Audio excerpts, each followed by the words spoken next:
Muy buen día a todas y a todos. Sean bienvenidos al cuarto y último taller del ciclo de webinars sobre riego tecnificado y uso eficiente del recurso hídrico organizado por la Plataforma de Acción Climática en Agricultura para Latinoamérica y el Caribe, ya como placa, en conjunto con el apoyo de la FAO y del Grupo de Trabajo Temático en Investigación, Desarrollo e Innovación Tecnológica, el ITT4 de placa. Mi nombre es Felipe Castro, trabajo en la Unidad de Cambio Climático de FAO RLC. Los saludo con mucho entusiasmo para este último día desde un helado Santiago de Chile. Y bueno, desde la Secretaría de Placa es siempre un gusto acompañarlos en estas jornadas donde cerramos un ciclo que nos ha llevado a reflexionar sobre algunos aspectos críticos de la gestión hídrica en la agricultura, desde el día uno con las políticas y estrategias integradas, pasando por los avances de la digitalización y monitoreo que vimos en el día 2 de este ciclo, hasta las nuevas tecnologías que se han estado aplicando en campo que vimos en el día 3. Y hoy abordamos un tema que genera mucho interés, que abre también muchas preguntas y presenta importantes oportunidades. Me refiero al reuso de aguas residuales para la producción agrícola. Para comenzar, les comento las instrucciones generales de costumbre. Por favor, mantengan sus micrófonos silenciados durante todas las presentaciones. Si tienen preguntas, por favor, escríbanlas en el chat en cualquier momento de las presentaciones y al final vamos a tener un espacio de intercambio con ustedes. También aprovecho de hacer una muy breve pausa comercial para pasarles algunos recursos de utilidad pública. Todas las grabaciones del ciclo de webinar junto con las presentaciones ya están subidas en el sitio web de Placa. Aquí les dejo el enlace en el chat. Y aprovecho también de compartirles el formulario de asistencia que estábamos compartiendo para optar a la constancia de asistencia que estamos generando al finalizar este ciclo. Para más consultas pueden dirigirse al correo electrónico también que ven en el chat. Y bueno, un breve recordatorio sobre esta constancia de participación. Establecimos, ¿cierto?, tres requisitos muy simples. El primero es asistir a los cuatro talleres del ciclo, que es el fundamental. Segundo es permanecer conectados durante al menos 60 minutos cada sesión. Y bueno, completar este formulario de asistencia y la breve encuesta de finalización que lanzaremos en el mes de julio. Y bueno, ahora me gustaría cederle la palabra a Abigail Alvarado, la especialista en gobernanza climática de la Oficina Regional de la FAO y excelentísima coordinadora de PLACA, parte también del equipo organizador de estos webinars. Abigail, por favor, adelante. Muchísimas gracias, Felipe. Muy buenos días. En nombre de la Secretaría, quiero aprovechar este espacio para darles una muy cordial bienvenida a esta última jornada del ciclo de webinars sobre río tecnificado y uso eficiente del recurso hídrico. Nosotros realmente estamos muy agradecidos con la enorme participación que hemos tenido a lo largo de estos talleres.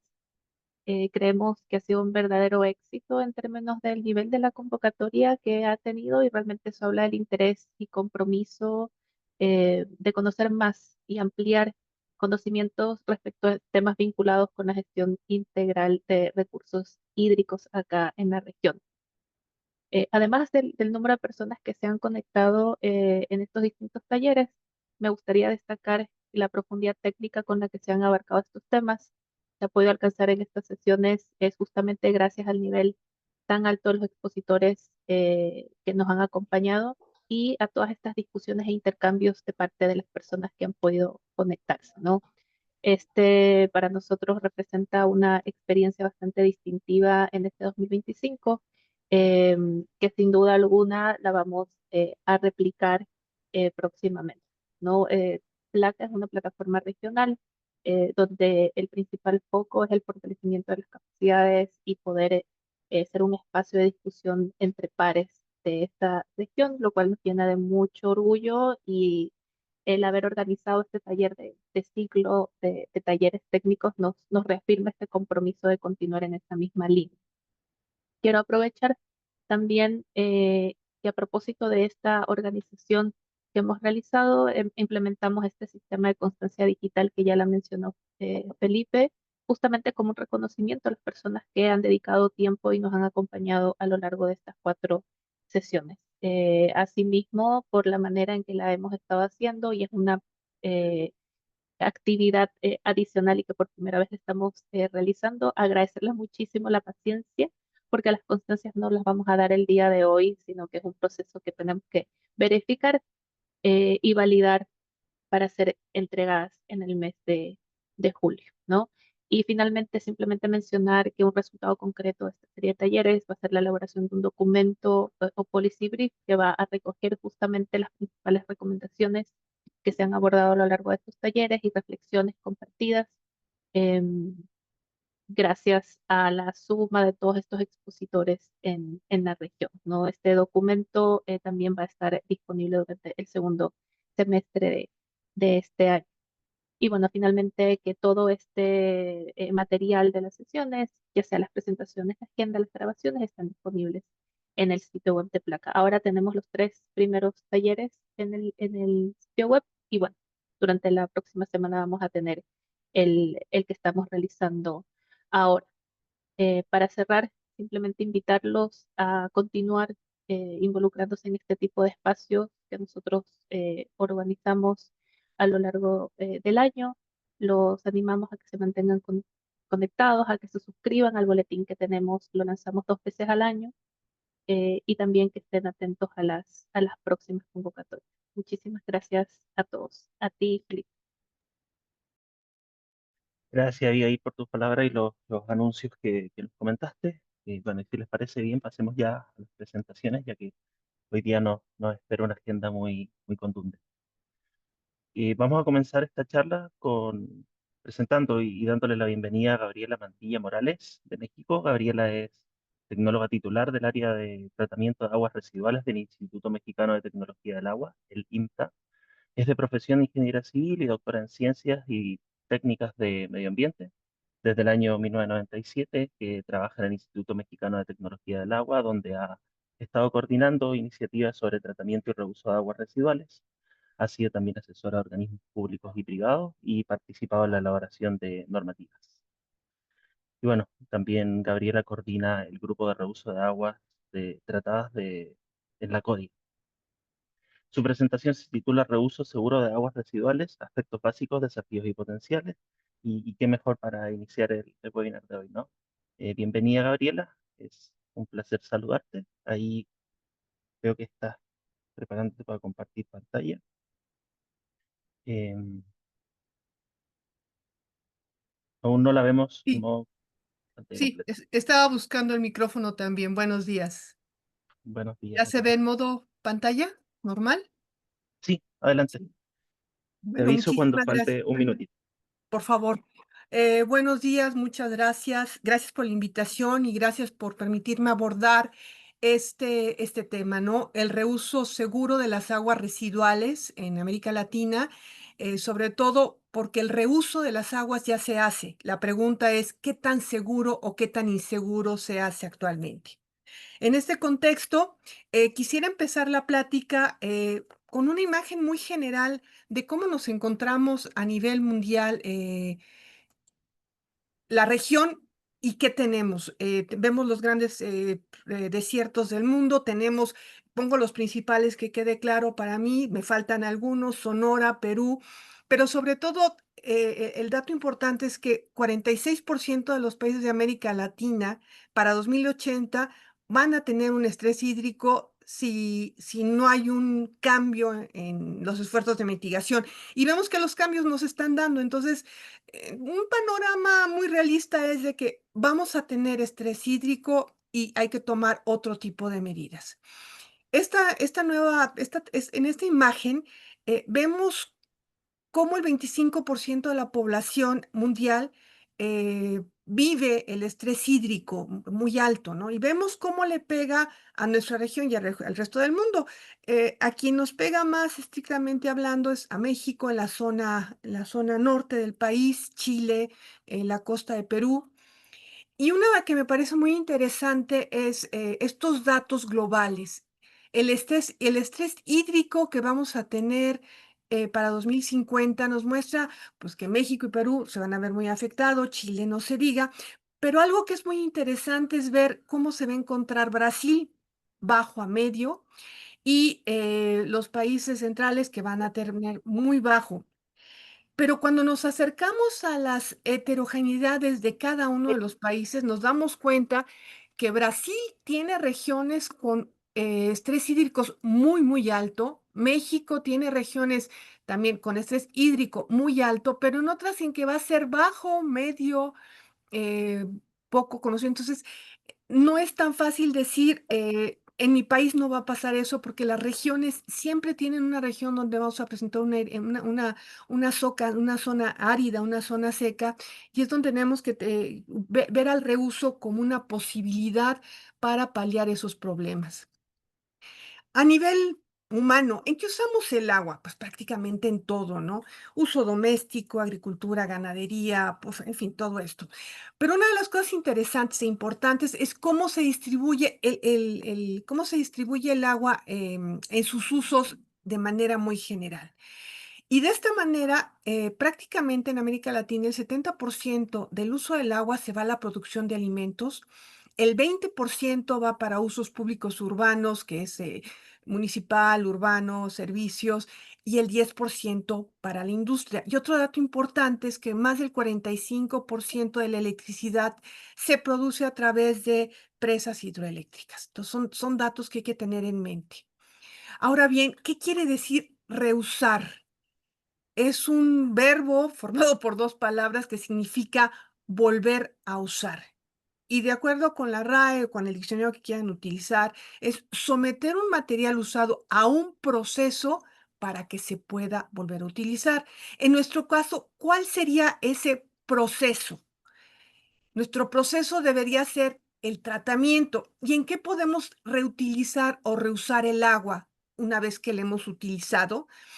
Con diferentes calidades en agricultura, que es el tema que nos interesa, silvicultura, paisajismo, campos de golf, en fin, lo podemos utilizar en muchísimas cosas, hasta para la producción de agua potable cuando es necesario, pero se necesitan controles muy, muy importantes como para llegar a eso. Y viendo esos porcentajes que tenemos de 70, 20, 10, en donde el 20% es para uso público urbano, tenemos que hacer énfasis en la agricultura y en la industria para que el agua residual sea reutilizada de manera segura en esas 2 grandes actividades.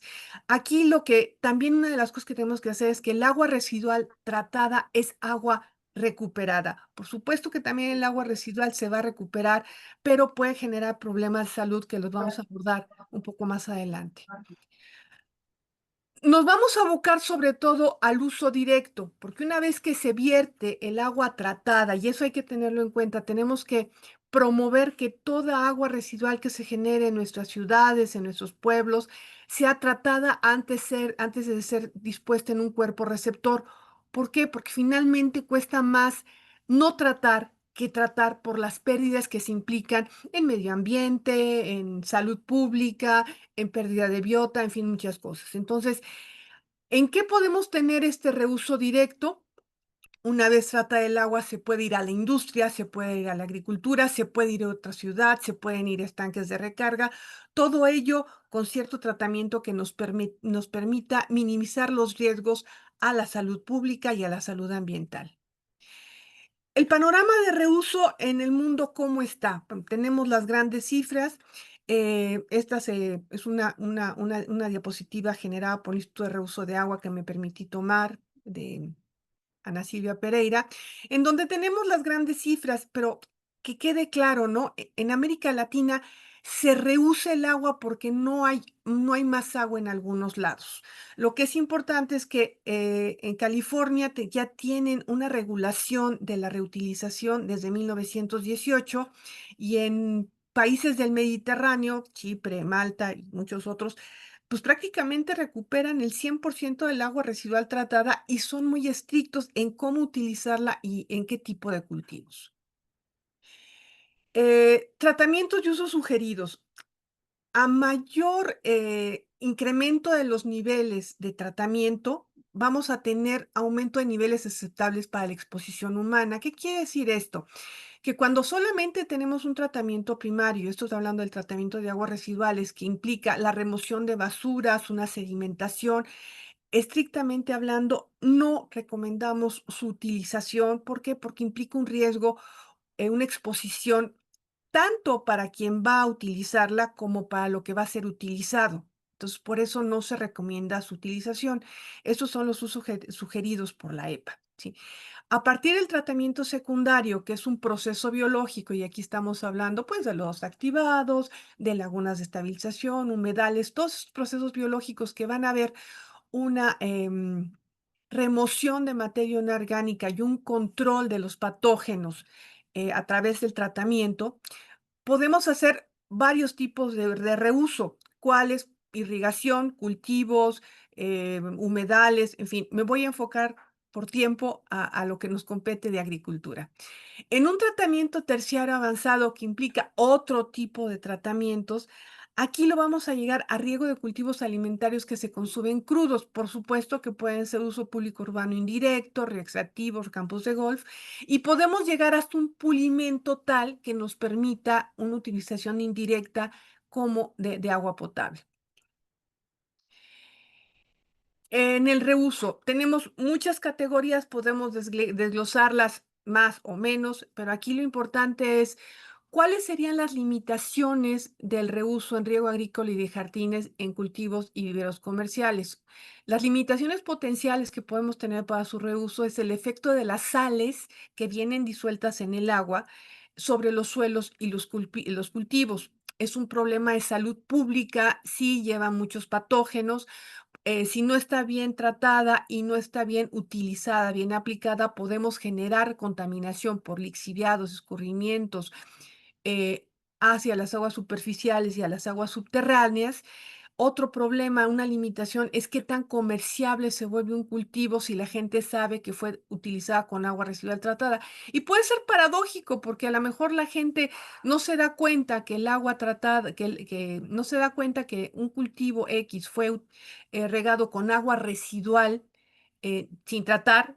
Y a lo mejor no pone pero porque ni se lo pregunta, pero cuando sabe que fue agua residual tratado se preocupa más, cuando debería ser al revés. Y en este contexto viene la aceptación pública al reuso.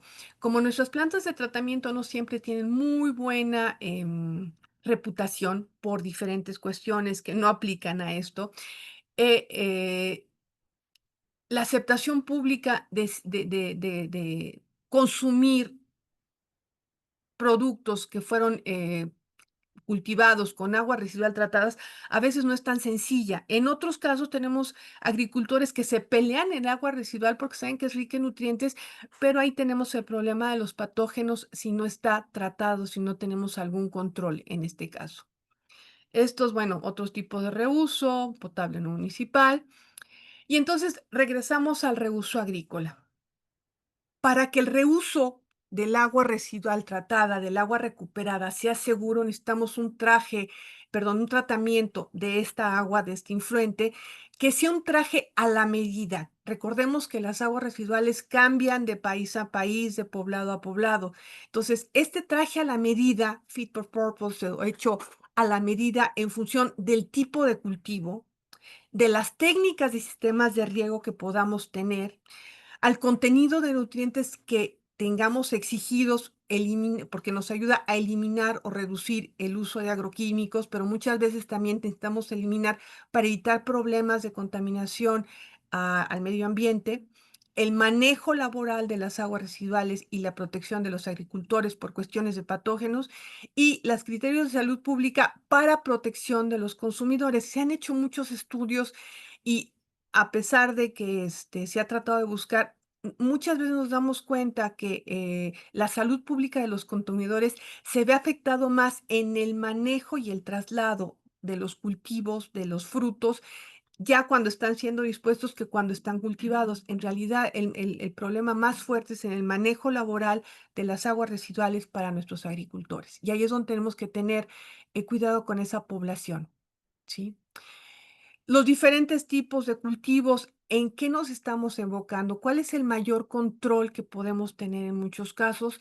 Aquí lo que vamos a controlar o que tenemos que controlar sobre todo son los coliformes fecales, que son los indicadores de contaminación de origen fecal. Hay diferentes valores y vemos que mientras más estricto em, es la calidad, no tenemos restricciones para los cultivos que se para los cultivos que se consumen crudos o que no se procesan comercialmente.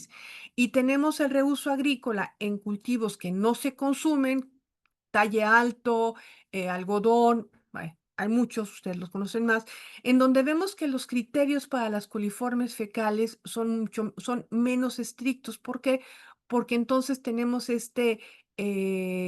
esta seguridad que no vamos a poner en riesgo la salud pública de nuestros consumidores, pero no debemos dejar de fijarnos en que la salud de los agricultores también tiene que estar protegida.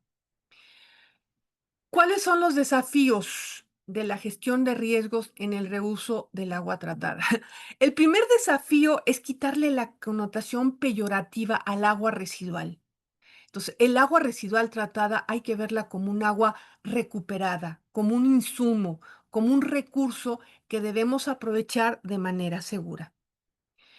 Y hablando de riesgos, una definición que me gusta poner es peligro, pero contra riesgo. Esto es una diapositiva de Ana Allende, en donde tenemos que tener en cuenta la diferencia entre peligro contra riesgo. Entonces, aquí lo vemos de manera muy claro. Un tiburón en el mar es un peligro, pero si ya me meto a nadar con el tiburón, eso se convierte en un riesgo. ¿Qué sucede? El agua residual tiene peligros que se llaman patógenos. Entonces, si yo me pongo a regar cultivos que se consumen crudos sin ningún cuidado, es un riesgo de salud para mi población que está labrando con el agua, pero también es un riesgo para el posible consumidor, o que tenga metales pesados que no fueran tratados, o que no tenga yo cuidado en cómo voy a reutilizar esa agua. ¿Sí? Entonces, ¿qué es la gestión de riesgos? La gestión de riesgos visto de manera general es un enfoque estructurado. Lo definió una colega de manera muy, muy interesante.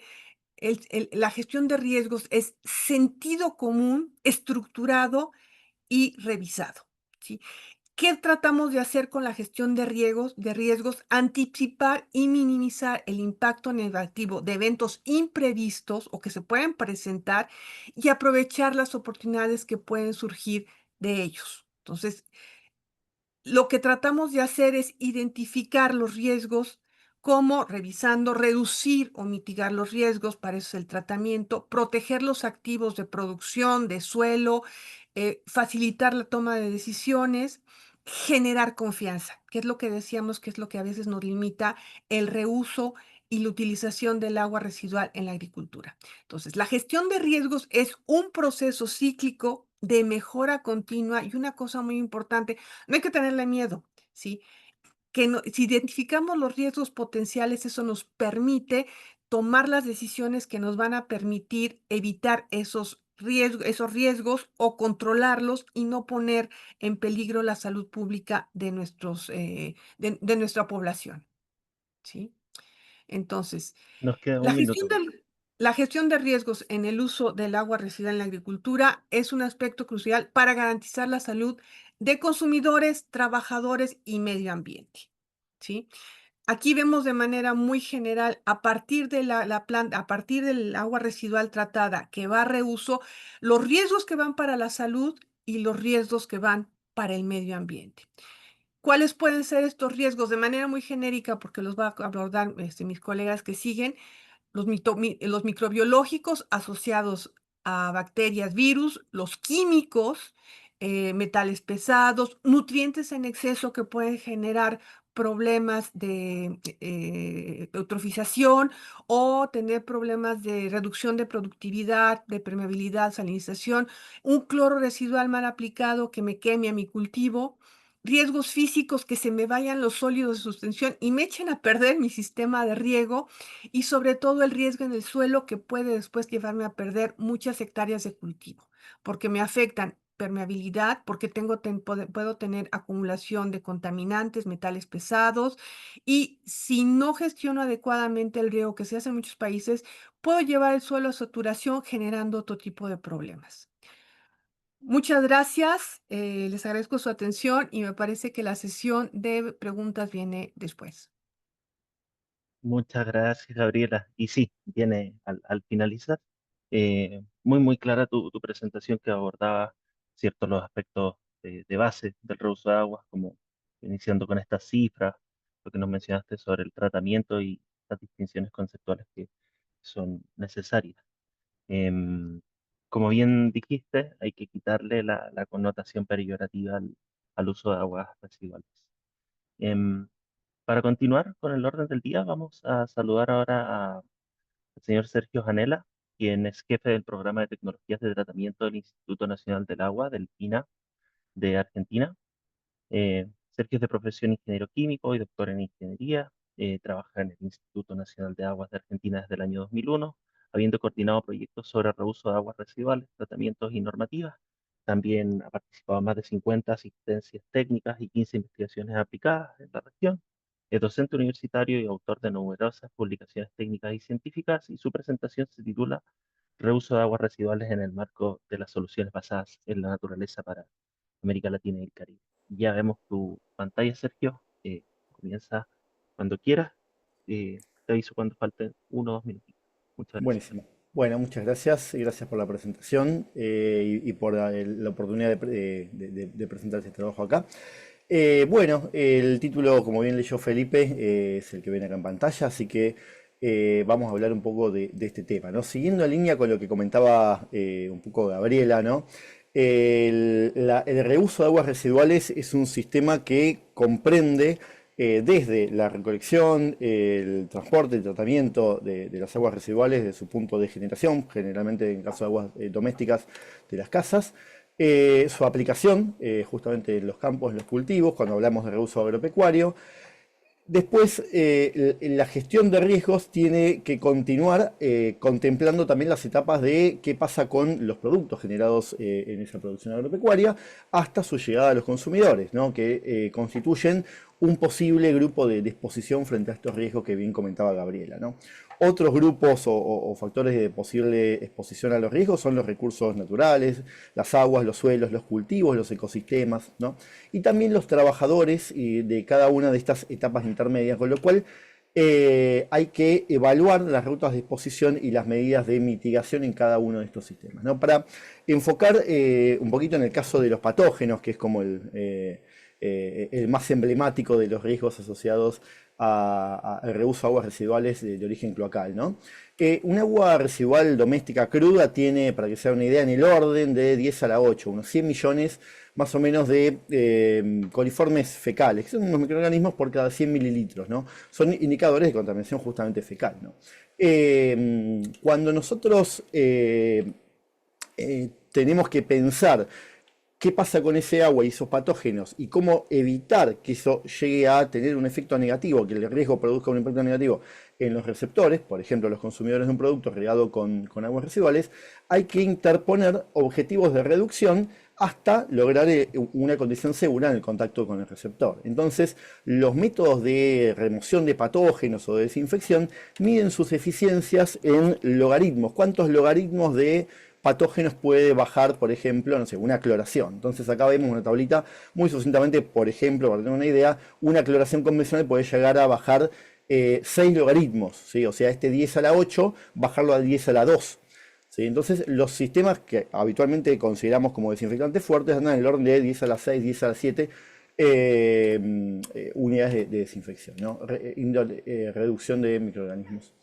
Entonces, desde el punto de vista del tratamiento, ¿sí? Las personas que operan las plantas de tratamiento, podríamos pensar, bueno, es necesario garantizar una reducción de 6 o 7 logaritmos en el tratamiento. Ahora bien, si algo falla, las plantas de tratamiento de nuestros países lamentablemente no están exentas de fallas. De pronto, no sé, la cloración se quedó sin cloro, falló la bomba, un montón de cuestiones que pasan, ¿sí? No solo pueden pasar, sino que pasan. ¿Qué pasa? Si algo falla ahí, está en juego no solo la salud de la población, ¿sí? De todos esos grupos que vimos antes, de los consumidores de los productos, los trabajadores y también bueno, del medio natural y más, pero también la confiabilidad del sistema de reuso. Esto que decía Gabriela, es necesario dar la idea de que es algo que puede funcionar de manera segura. Bueno, Si hay un evento de contaminación por una falla de este tipo, bueno, se pierde, no solo existe el impacto de la salud, sino que se pierde la confiabilidad en el sistema. Aparece ahí el enfoque de barreras múltiples, ¿sí? Que consiste en decir, bueno, aparte del tratamiento en sí, aparte de desinfectar con un sistema de tratamiento, hay otras barreras que impiden que ese patógeno llegue, por ejemplo, al alimento regado con agua reutilizada, ¿no? Entonces, por ejemplo, si en vez de regar un alimento que se come crudo, regamos uno que se come cocido, podemos estar reduciendo con la cocción del orden de 6 a 7 logaritmos, ¿sí? Si lo pelamos, ¿sí?, en el orden de 2, si se lava o se desinfecta entre 2 y 4. Hay prácticas agropecuarias, ¿sí?, que también se pueden aplicar. Bueno, una es la restricción de cultivos, es decir, por ejemplo, no voy a regar alimentos comestibles, productos comestibles, ¿sí? Solamente, no sé, especies arbóreas o de otro tipo. Otro puede ser, por ejemplo, el die-off, que significa suspender el riego con aguas reutilizadas durante unas semanas o unos días previos a la cosecha. De esa forma, los microorganismos van muriendo, ¿sí?, o se van lavando, al estar en la superficie de los cultivos y no en el agua, entonces se puede regar con agua fresca o no regar, ¿sí? Es también un método de introducir más barreras justamente para evitar que esos microorganismos lleguen a los grupos de exposición. Después hay medidas post cosecha, lavado, remoción de hojas externas, por ejemplo,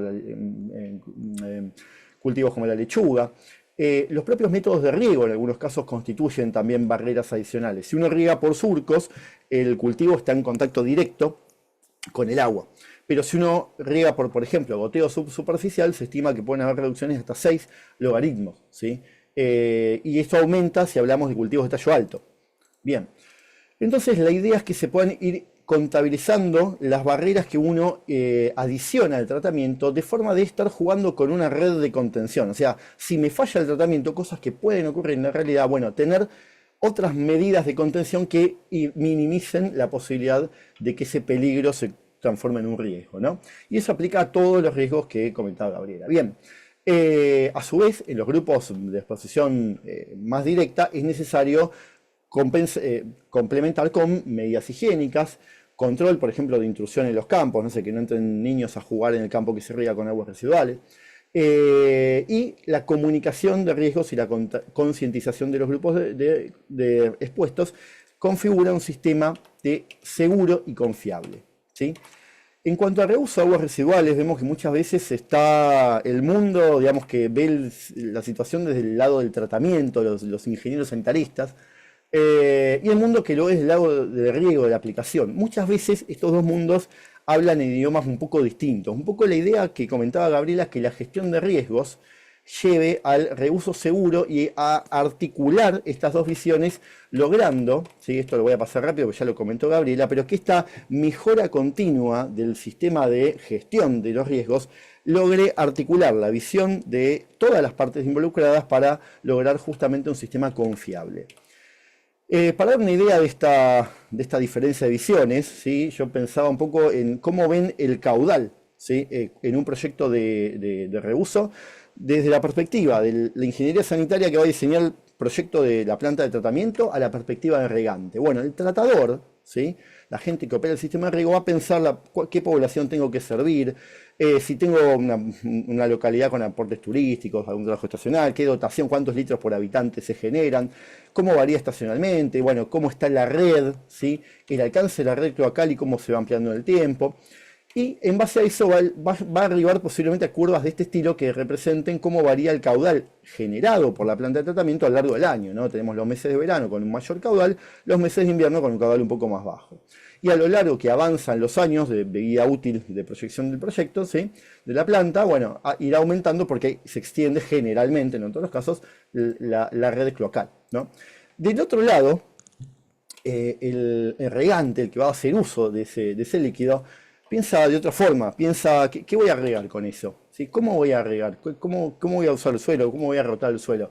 ¿Cuánto agua me consumen esos cultivos? Bueno, para eso, no sé, tendrá que entrar en un software o ver los estadios del cultivo. Tiene otras variables climáticas, aporte pluvial, cómo es el suelo, cómo es el método de riego, cómo programo el riego, ¿sí? Y un montón de variables que pueden llevar a gráficos de este tipo, ¿no? Bueno, de acuerdo al cultivo, en función de los meses del año, bueno, voy a necesitar determinada cantidad de agua y obviamente de acuerdo a las hectáreas regadas, ¿no? Esto es un gráfico solamente ilustrativo. Entonces, estas dos visiones muchas veces llevan a proyectos que en la práctica terminan estando erróneamente dimensionados en cuanto al caudal que se va a reutilizar. Eso a veces deriva en desviaciones operativas. Uy, estoy generando más líquido del que puedo reusar en las hectáreas que planifiqué. Y eso puede derivar justamente en riesgos no controlados, ¿sí? Este mismo tipo de situaciones ocurren, no me da el tiempo para profundizarlo, pero en cuanto a calidad, ¿no? Desde el punto de vista de tratamiento se ve ciertos aspectos y desde el punto de vista de el regante se ven otros aspectos, ¿no? A veces mirando un mismo parámetro, como por ejemplo la salinidad o la alcalinidad, ¿no? Y después hay cuestiones generales que sí, son transversales, pero de nuevo tienen abordajes diferentes. Los costos, sí, son algo crítico y algo muy importante a considerar y que ambas partes ven, pero muchas veces con perspectivas diferentes que hay que ayornar y lograr articular. Bueno, ¿dónde aparecen ahí las soluciones basadas en la naturaleza en esta cuestión? Primero vamos a hablar un poquito de qué son. Para que tengan una idea, las soluciones basadas en la naturaleza no son solamente un sistema de tratamiento, ¿sí? Es un conjunto de técnicas, ¿sí? Que contempla, bueno, esto es una definición, son acciones para proteger, gestionar y restaurar de manera sostenible ecosistemas naturales o modificados, o sea que pueden ser diseñados o creados por el ser humano, para hacer frente a desafíos sociales de manera efectiva y adaptativa, proporcionando también beneficios para el bienestar humano y la biodiversidad. ¿Sí? Acá de otra definición saco un par de ideas que son soluciones vivas, inspiradas, apoyadas y que utilizan la naturaleza, los ecosistemas.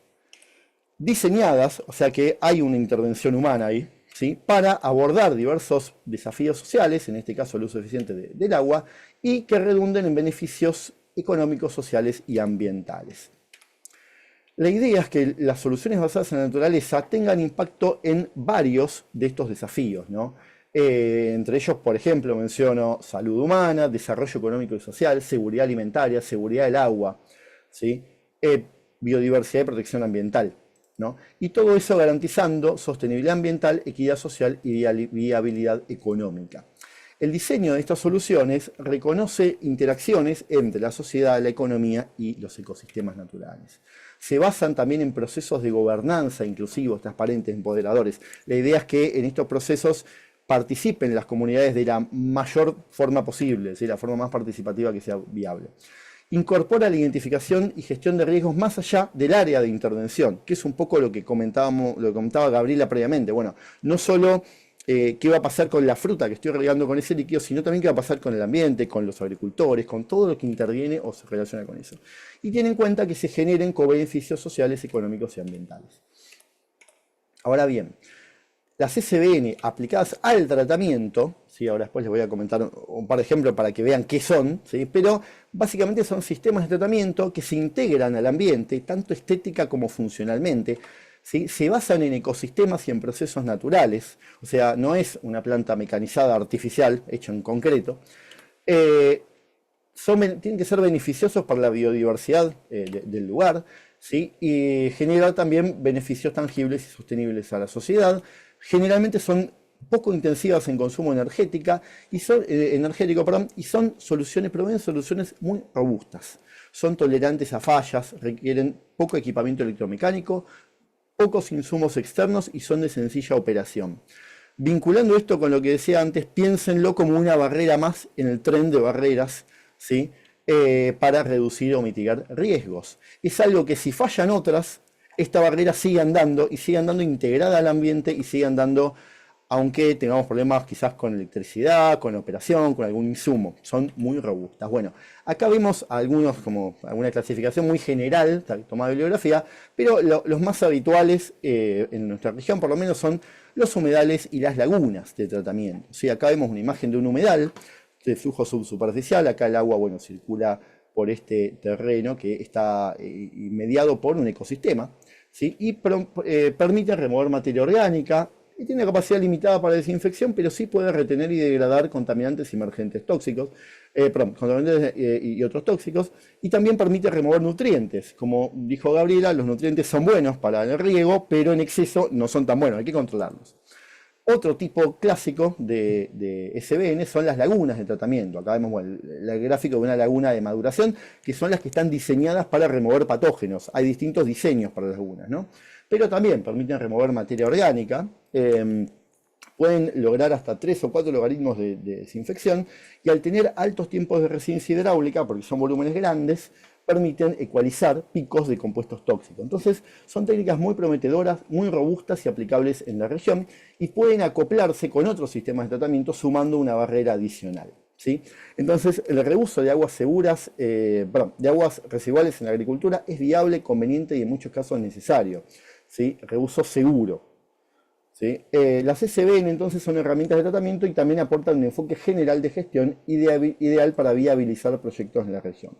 Por último, y muy brevemente, les comento que conjuntamente con FAO estamos desarrollando desde el INA, donde trabajo, un relevamiento, un proyecto que incluye el relevamiento de casos de reuso con SBN en la región. Al momento tenemos identificados, bueno, 113 casos, acá vemos el mapita, si a alguien le interesa más material o más información nos escribe. Principalmente identificamos lagunas y reutilizan líquidos cloacales, bueno, acá están separados un poco por la escala de las plantas. Y si alguien dispone y quiere hacernos llegar información sobre casos de reuso con SBN en la región, desde ya les agradeceremos mucho. Acá tenemos bueno, el formulario o los correos a los cuales lo pueden hacer llegar. Bueno, desde ya muchísimas gracias nuevamente y creo que estoy justito en tiempo. Justísimo en el tiempo, Sergio. Muchas gracias por considerarlos. Creo que es clave avanzar hacia un enfoque integral que articule el reuso de aguas con la restauración ecosistémica y la seguridad hídrica. Muy, muy interesante ver cómo se vinculan los beneficios ambientales, económicos y sociales en el marco de las soluciones basadas en la naturaleza para el tratamiento de aguas residuales. Si puedes, por favor, compártenos en el chat esos enlaces, por ejemplo, del formulario. Creo que sería de interés Sí, como no, de ahí la los mando. audiencia revisarlo. Muchas, muchas gracias. Y bueno, siguiendo con las presentaciones, ahora es turno de Fabio Lorenzo, quien es director de gestión ambiental del recurso hídrico en el Departamento General de Irrigación, la DGI, de la provincia de Mendoza, Argentina. El señor Lorenzo es ingeniero químico, especialista en ingeniería ambiental y profesor universitario. Ha ocupado diversos cargos técnicos, incluyendo la jefatura de la División de Agua del Río Diamante por más de 20 años, y ha sido consultor de la Organización de Estados Iberoamericanos para la Educación, la Ciencia y la Cultura, la OEI, y participa también en proyectos de investigación, publicaciones científicas y en la organización de congresos de distintas áreas. Ya veo que su presentación está en pantalla, así que Fabio, eres muy bienvenido y te comento cuando te falte un minuto. Muchas gracias. Bueno, muchísimas gracias por la invitación y por la posibilidad de participar de este encuentro y contarles un poco qué es la idea de esta charla. Una vasta experiencia que tiene el organismo en el cual me desempeño desde hace muchísimos años en materia de reuso agrícola. Van a ver, en primer lugar, les cuento que es una presentación un poquito extensa. Algunas de las diapositivas las voy a pasar rápidamente, pero la idea es que les puedan quedar después para ustedes poder consultarlas sin problema, y vamos a tratar de ser respetuosos ahora con el tiempo. Bueno, un poquito para ponerlos en contexto, digamos, las experiencias que les voy a contar están todas dentro de la provincia de Mendoza, que es una provincia que está en la zona centro-oeste de Argentina, un lugar que tiene clima desértico, una precipitación promedio cercana a los 300 milímetros por año, y donde seguramente uno de los recursos más importantes que tiene nuestra provincia es el agua. Tiene aproximadamente una población de 2 millones de habitantes, y bueno, para que se den una idea de la importancia del recurso hídrico, solamente el 3,5-4% de la superficie del territorio provincial está cultivada, y el resto, casi un 97%, sigue siendo un desierto, porque fundamentalmente el insumo agua no está disponible. Por lo tanto, desde hace muchísimos años, la mejora en la eficiencia y en la disponibilidad del agua son dos grandes retos que se han asumido a nivel de la administración de este recurso. Hay un organismo en Mendoza que se denomina Departamento General de Irrigación, que si bien su nombre se vincula más o la gente lo asocia más con la distribución del agua, es un organismo con muchísimas capacidades técnicas y con muchísima historia en nuestra provincia, que desde hace ya más de 140 años tiene el rol de administrar este recurso particularmente. Es un organismo autónomo, autárquico, es decir, que maneja sus propios fondos, dicta sus propias normas, tiene una serie de principios basados en la transparencia, la equidad, la eficiencia y la distribución del agua, y ha buscado permanentemente a partir de su creación, que se sustenta en la Ley de Aguas de 1884 y en una constitución también, en la constitución de nuestra provincia, siempre ha buscado y ha promovido la participación de los usuarios en su administración. Más allá de la administración del agua superficial y subterránea, es un organismo que tiene la incumbencia fundamental de ejercer el control en materia de calidad ambiental y protección del agua. Tan es así que tiene o ostenta el poder de policía, que es una cuestión realmente muy importante a la hora de controlar este tipo de situaciones como de la que vamos a hablar hoy, que es fundamentalmente la reutilización de agua con fines de riego. Bueno, cuando decimos que irrigación tiene capacidad para controlar, ¿qué controla en Mendoza? Para que ustedes se den una idea rápidamente, 1.700 establecimientos industriales, 43 plantas cloacales a lo largo de la provincia, y en muchos casos, como pueden ver en esta diapositiva, tanto los establecimientos industriales como las plantas cloacales asociadas a áreas de cultivo, lo que nosotros vamos a llamar ACRES, áreas de cultivo restringidos especiales. Para que se den una idea, aproximadamente hay actualmente ya casi 5.000 hectáreas irrigadas con efluentes de origen industrial, y en el orden de las 15.000 hectáreas irrigadas en toda la provincia de Mendoza con efluentes de naturaleza cloacal. Por lo tanto, ya pasa a ser una superficie para nosotros que realmente es interesante en el contexto de la poca superficie que Mendoza tiene cultivada. Eso que están viendo ahí, sobre todo a la derecha, es la ubicación de las 43 plantas cloacales, que como pueden ver obviamente están asociadas a esos oasis que tienen centros poblacionales y donde están las zonas con cultivos, ¿no? Bueno, esta es un poco la distribución de los efluentes cloacales, digamos, en la provincia. Pueden ver que la gran mayoría en cuanto a volumen están en la zona norte de la provincia de Mendoza, pertenecen a la cuenca o al oasis del río Mendoza. En Mendoza estamos generando aproximadamente 380.000 metros cúbicos diarios de efluente, y la gran mayoría de ese volumen de efluentes está hoy en día siendo utilizado para riego. La mayoría de los sistemas de tratamiento de los efluentes cloacales son de tipo secundario, aunque todavía quedan algunas plantas con tratamiento primario, y el sistema de tratamiento que predomina es el lagunaje, ¿sí? ¿Qué es lo que es un ACRE? ¿Qué es lo que le contaba recién? Bueno, como lo dicen las siglas, es un área de cultivo restringidos especiales, es decir, es un lugar donde hay algún cultivo que está siendo irrigado con efluentes de naturaleza cloacal o de naturaleza industrial, pero que no queda liberado, digamos, al criterio o a la voluntad del superficiario, sino que hay restricciones legales marcadas por normas muy claras que dicen qué tipo de cultivo se puede implantar en función de la calidad del efluente que se utiliza. Acá están viendo algunas imágenes, suele ser muy común en la provincia de Mendoza el riego de forestales, el riego de algunas especies que van a ser sometidas a procesos térmicos, en este caso están viendo una plantación de batatas.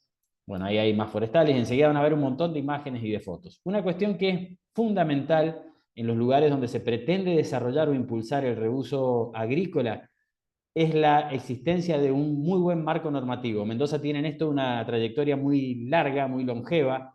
Desde hace ya casi 30 años, en la década del 90, aparecieron las primeras resoluciones del Departamento de Irrigación que ya hablaban de la posibilidad de usar el agua para riego. Retomo acá las palabras de Gabriela. Resultó fundamental en esos primeros años poder convencer a la población, poder convencer a los usuarios de que esto era una alternativa válida, y eso llevó un muy buen tiempo, y a medida que ese convencimiento fue creciendo, fue mucho más fácil la creación de nuevas áreas de cultivo restringido, al extremo que hoy en día lo que estamos viendo en Mendoza es una disputa por ese agua. Es decir, hemos pasado de una situación de tener que explicarle a los posibles usuarios las ventajas que tenía, a hoy en día una situación donde los usuarios compiten por poder usar ese agua porque realmente los beneficios son muchos y muy claros. Acá les dejo algunos detalles de la principal norma que regula los efluentes cloacales, que es la resolución 400. Primero explica qué es lo que es un reuso cloacal, establece las condiciones físico-químicas, microbiológicas que tienen que tener los efluentes, habla de la prohibición de que el agua que se utiliza en un acre, repito, el acre es la zona de riego, el agua que se utiliza ahí no debe tener salida hacia afuera, hacia el exterior, define quiénes son las autoridades de aplicación, define qué tipo de cultivos en función de la calidad del agua se permiten en cada una de esas zonas, y obviamente también delimita responsabilidades, por ejemplo, en la parte sanitaria, en la parte comercial, haciendo participar a distintos actores. Bueno, están también las obligaciones para los usuarios del acre, y una cosa que es muy importante, se los cuento como experiencia, sobre todo pensando en otros organismos de otras provincias o de otros países, todos los usuarios que están haciendo uso de ese recurso hídrico, de un efluente cloacal, están empadronados ante el Departamento de Irrigación y tributan por ese agua, que es una condición que ayuda a sostener, por ejemplo, todo el equipo de control y todo lo necesario para la administración eficiente de ese recurso. Bueno, obviamente también define los métodos de riego que se aceptan y establece claramente esa norma qué tipo de cultivos, no me voy a detener demasiado acá, pero en función al tratamiento, digamos, si el tratamiento es relativamente bajo, que es lo que nosotros llamamos acre categoría A, con solo tratamiento primario, como decían recién Gabriela y Sergio también mencionó, son cultivos en general que no son aptos para el consumo humano, o que solamente tenemos la seguridad de que van a ser sometidos a procesos térmicos, mientras que cuando ya hay tratamiento secundario, la posibilidad se amplía, ya se pueden cultivar algunos vegetales con tubérculos, bulbos o tallos que van a ser sometidos a procesos térmicos, o pastos o forrajeras que ya pueden ser sometidos a pastoreo directo. Y bueno, obviamente también frutales, vid, que es un cultivo que se da mucho en nuestra provincia. Bueno, ¿cuáles son, para contarle algunos ejemplos, algunas de las plantas y acres más importantes que tiene la provincia de Mendoza? En la zona norte de Mendoza tenemos la depuradora de Campo Espejo, así se denomina, son 280 hectáreas de laguna, y la depuradora de Paramillo, que es más grande todavía, 340 hectáreas de laguna, y ambos sistemas asociados a acres. Esa es la planta de Campo Espejo, es el establecimiento depurador. Y todo esto que están viendo en la zona norte, ese polígono verde, es el lugar donde se reutilizan los efluentes cloacales de Campo Espejo. Es una enorme cantidad de usuarios, la mayoría de ellos de pequeña superficie, es decir, una zona con mucho minifundio. Y bueno, desde hace ya muchísimos años que prácticamente el único recurso que tienen para regar es el efluente que proviene de la planta cloacal. La verdad que la experiencia ha sido, en términos generales, muy buena. Hay, para que se den una idea, el caudal de salida está en el orden de casi 1,5 metros cúbicos por segundo, y se riegan 3.100 hectáreas en forma permanente, y en la época invernal esa superficie crece un poco más.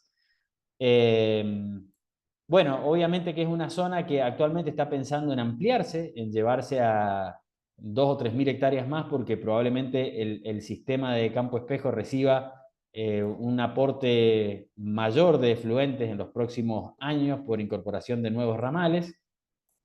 Estos son algunos de los cultivos que están ahí, que se utilizan, digamos, pueden ver tomates, pueden ver cultivos para procesos térmicos. Acá están viendo pimientos, algunos casos con invernadero, con sistemas de riego tecnificados. También hay cultivos forestales, como esto que están viendo acá de palmeras, de vides, y en general sin problemas. Hay, por supuesto, un control en forma permanente del Departamento de Irrigación y también de otros organismos que participan. Por ejemplo, acá están viendo una toma de muestras puntualmente de la salida de la planta de tratamiento para verificar en qué estado están esos parámetros. Y participan otros organismos, les decía recién, como el INTA, que es un organismo de tecnología agropecuaria de nuestro país, por ejemplo, tratando de evaluar cómo se puede ampliar la frontera productiva, qué otros cultivos se pueden ir irrigando con este tipo de efluentes. El acre Paramillo, que es el otro, es muy parecido, es un sistema también de lagunas un poco más grande. Esta es la zona que está bajo riego, es también más amplia la zona bajo riego, y a diferencia del otro, las propiedades suelen ser más extensas, pero las condiciones son exactamente las mismas, Como pueden ver acá en esta imagen, hay cultivo, por ejemplo, de olivos que están siendo irrigados con riego por goteo. Muchas veces en estos casos se incorpora además un sistema de filtrado que lo hace cada uno de los propietarios o superficiarios para mejorar aún más la calidad del agua, pero tienen muchos beneficios ya que el agua de por sí tiene componentes, nutrientes, materia orgánica, aportes de nitrógeno, fósforo que realmente ayudan, y comparativamente con otras zonas irrigadas con aguas limpias, normalmente los rendimientos son mucho mayores. Bueno, acá están viendo de vuelta más cultivos, en este caso de forestales o de olivos. Este es un acre que está en una zona sur de San Rafael, de Mendoza, perdón, en la ciudad de San Rafael. Es un poco más chico, tiene 1.400 hectáreas. A diferencia de los otros, tiene un solo usuario. Pero lo que tiene interesante este acre es que tiene una red de pozos diseñados exclusivamente para verificar la posibilidad de impacto del reuso del efluente cloacal en el agua subterránea. Se viene haciendo un seguimiento desde hace muchos años, se realizan curvas o mapas de isonitratos, de isoconductividad, y la verdad que la experiencia va mostrando que el reuso, cuando se realiza de manera ordenada, con un efluente, con una calidad ni siquiera muy elevada, calidad media, la posibilidad de impacto al suelo, al agua subterránea o hacia afuera, al agua superficial, se reduce prácticamente a cero. Los resultados acá, con más de 30 años de estudio, han sido realmente muy buenos y es una experiencia muy, muy interesante para compartir. Bueno, rápidamente, me dejo los últimos 2 minutos para contarles muy rápido que también en Mendoza hay experiencias muy interesantes del reuso de efluentes industriales de distinto tipo y naturaleza. Algunos, como están viendo en esta imagen, por ejemplo acá abajo, la última foto de la derecha, son efluentes de la industria minera. Tenemos algunos casos, obviamente, de las industrias más convencionales, bodegas, secaderos de fruta, industrias conserveras, que son los primeros que comenzaron a hacer estas experiencias, y repito, ya estamos en el orden de las 5.000 hectáreas a nivel provincial. Estos son, normalmente siempre los establecimientos industriales tienen sus sistemas de tratamiento acorde, y también tenemos algunas experiencias como esta que están viendo acá, de casos muy complejos de afectaciones ambientales. Lo que están viendo ahí es de una destilería o de una afectación industrial causada por una mina, y también en estos casos, con los líquidos que se están tratando, se están impulsando acciones de reuso agrícola. Bueno, ahí están los tipos de cultivos que se están regando con efluentes. Este es un caso muy interesante porque los otros son industrias individuales, pero hay un cauce en la provincia de Mendoza que tuvo siempre una afectación histórica por efluentes, donde volcaban más de 60 establecimientos industriales. Se realizó un colector para desafectar ese cauce, ahora las industrias van todas al colector, hay un tratamiento unificado para todas esas industrias que consiste en la dilución utilizando agua subterránea, pero lo que les quiero mostrar acá, y tiene que ver con la presentación de Sergio recién, es que en este caso se ha hecho una prueba piloto con un humedal artificial, con una parte muy pequeña de ese caudal del colector industrial, después de haber sido tratado, y realmente ha dado unos resultados asombrosos, como pueden ver acá, una remoción del orden del 99% de la carga de sólidos sedimentables, de DBO, de DQO, nitratos, fosfatos, todo en general con resultados muy buenos, al extremo que ahora se está pensando en la posibilidad de escalar esta pequeña prueba piloto y construir lo que, hasta donde hemos averiguado, sería el humedal más grande de Latinoamérica, para poder tratar, si no es en forma total, al menos parcialmente, los efluentes generados por casi 30 establecimientos industriales. Así que esperemos que esto en los próximos años ya pueda estar construido. Es el sistema de saneamiento del colector Pescara. Bueno, estas son algunas imágenes de esa prueba pequeña que se realizó con humedales. A modo de conclusión, bueno, la verdad que la experiencia que tiene Mendoza, ya con más de 40 años de reuso, es que ha sido una práctica maravillosa. Sobre todo nos ha permitido sacar estos efluentes que antes estaban en los cauces de riego, sacarlo de los cauces, generarle un beneficio a los demás regantes y además poner nuevas hectáreas en producción, disminuir la conflictividad con los establecimientos industriales. Así que en general ha sido una enorme solución para la provincia de Mendoza. Es particularmente interesante y fácil de aplicar en lugares donde hay déficit hídrico, y los desafíos son un poquito mayores en lugares donde esto no ocurre, obviamente. Y sí marco siempre y recalco que es muy pero muy importante, en la medida de las posibilidades, siempre iniciar con marcos normativos acordes. En general, en los lugares donde el reuso ha avanzado exitosamente, siempre hay detrás instituciones fuertes y marcos regulatorios o normativos que también están en esa línea. Bueno, nada más que eso. Les agradezco la posibilidad de participar y bueno, espero haber cumplido creo con el tiempo. Así es, muchas gracias, Fabio, por compartir esta experiencia concreta desde Mendoza con aspectos institucionales, tecnológicos y de gobernanza que pueden inspirar a otros territorios de América Latina y del Caribe.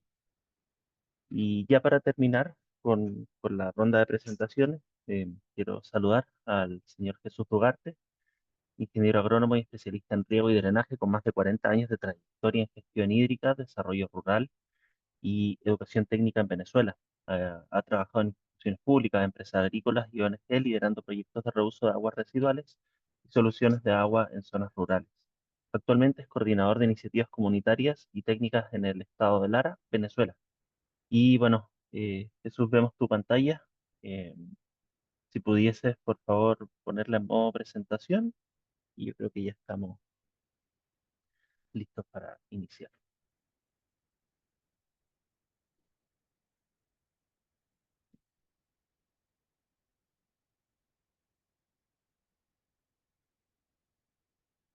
Mientras Jesús coloca su pantalla en modo completo, les comento que en el chat también han colocado el link para suscribirse al newsletter de Placa y también está colgado el formulario para registrar su asistencia. Jesús, vemos la pantalla, pero aún no en modo pantalla completa, por si acaso.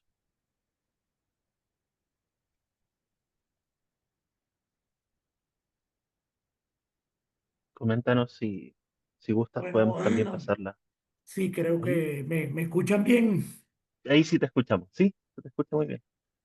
Ah, ok, bueno, muchas gracias, muy amables por haber recibido esta invitación para compartir una experiencia que se está manejando desde hace Ajá. más de 40 años en el Valle de Quibor.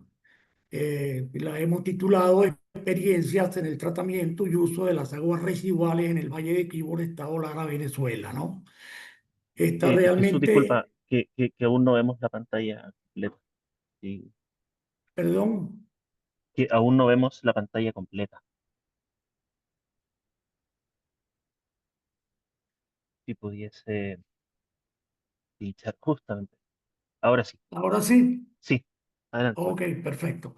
Realmente esto para el caso del Valle de Quibor, donde se asienta la capital del municipio Jiménez del estado Lara, ha sido realmente una solución para la salud pública, para la ecología y para la sostenibilidad agrícola en el municipio Jiménez del estado Lara.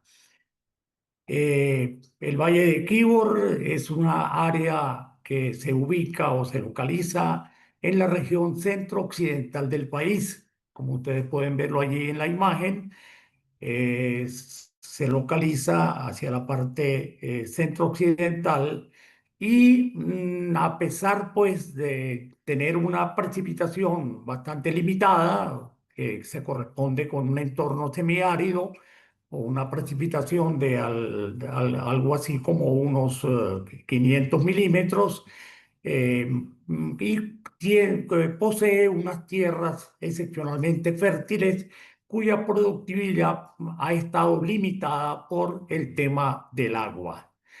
El Valle de Quibor tiene una superficie total de 46.000 hectáreas, de las cuales 26.000 son hectáreas utilizables, son hectáreas que se corresponden con suelos desde clase 1 hasta clase 4. Como le decía anteriormente, con una fertilidad bastante importante, ¿no? Eh, el desafío hídrico en el valle ha sido pues una realidad permanente desde que el valle comenzó a ser utilizado con cultivos, especialmente cultivos hortícolas. Para esa oportunidad se tenían diversas fuentes menores que se identificaban como fuentes propias del Valle de Quíbor, como escurrimiento superficial directamente de la lluvia.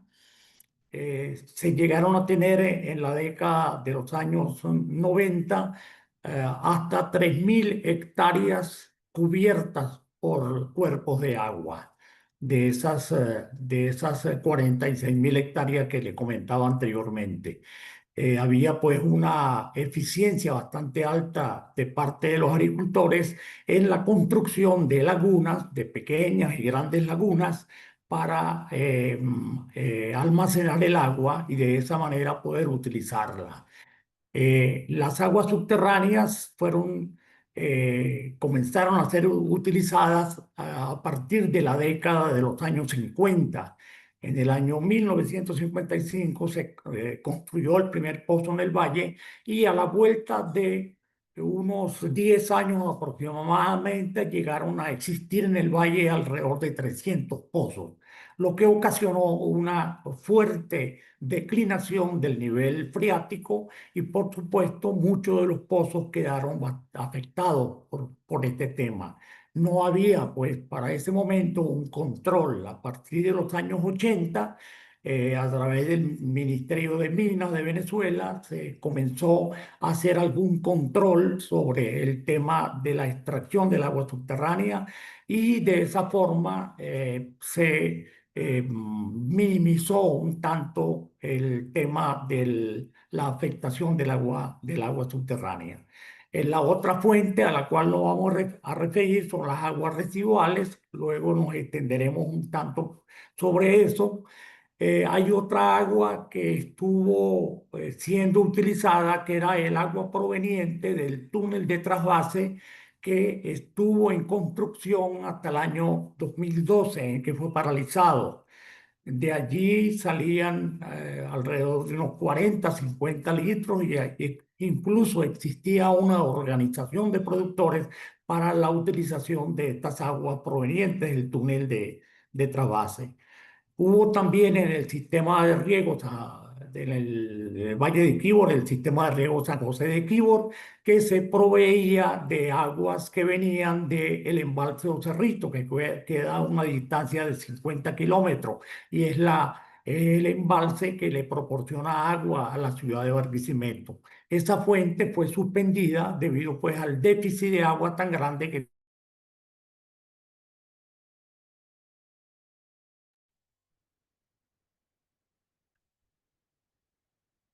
Creo que tenemos problema de conexión, ¿verdad? la, Sin la audio. Ahí volvió. empresa administradora del agua. Eh, la gran visión inconclusa, tenemos que mencionar cuando hablamos del Valle de Quíbor, de que el Valle de Quíbor, en el Valle de Quíbor desde el año 1973 se iniciaron unas obras que permitirían el embalse de agua a nivel de la montaña, donde la precipitación puede llegar hasta los 2.000 milímetros anuales, un trasvase de 24 kilómetros de longitud hasta llegar al Valle de Quíbor. Aquí en planta se puede observar el embalse a nivel de la montaña, los 24 kilómetros de longitud del túnel y la salida del agua hacia el Valle de Quíbor. Por cierto, ahí se ve una figura como que si fuera una laguna a la salida, pero en el proyecto al final esa laguna se eliminó y la idea era trabajar con parte de la carga del embalse para llevar el agua hasta el Valle de Quíbor. Lamentablemente esta obra se suspendió a partir del 2012 y no se ha reiniciado, a pesar de que ya tiene un avance de más del 85%. Lamentamos bastante esa situación. Había, por supuesto, una gran visión de lo que iba a ser el Valle de Quíbor. Se hicieron sectorizaciones, tomando en cuenta la topografía, tomando en cuenta los tipos de suelo, las agrupaciones de productores, y se tenía un anteproyecto para la década de los años 2000, lo que iba a permitir el riego de 26.000 hectáreas en el Valle de Quibor. Vamos ahora sí a orientarnos a lo que ha sido la experiencia del uso del tratamiento y el uso de las aguas residuales, específicamente en la hacienda El Tunal.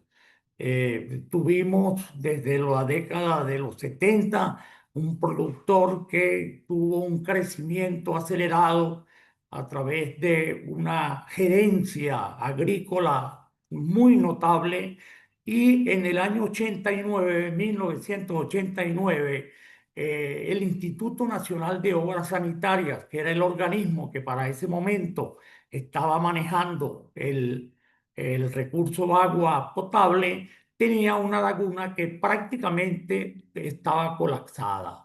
Entonces, el propietario de la finca, de la hacienda El Tunal, le propuso al Instituto Nacional de Obras Sanitarias la construcción de un sistema lagunar. Este proyecto fue realizado por el Estado, fue realizado por el organismo que les mencionaba, por Hidrolara. En aquel momento no se llamaba Hidrolara, en aquel momento era el Instituto Nacional de Obras Sanitarias, y el proyecto fue construido. Aquí a la derecha ustedes pueden ver la población de Quibor. El sistema lagunar fue construido a 5 kilómetros de la ciudad.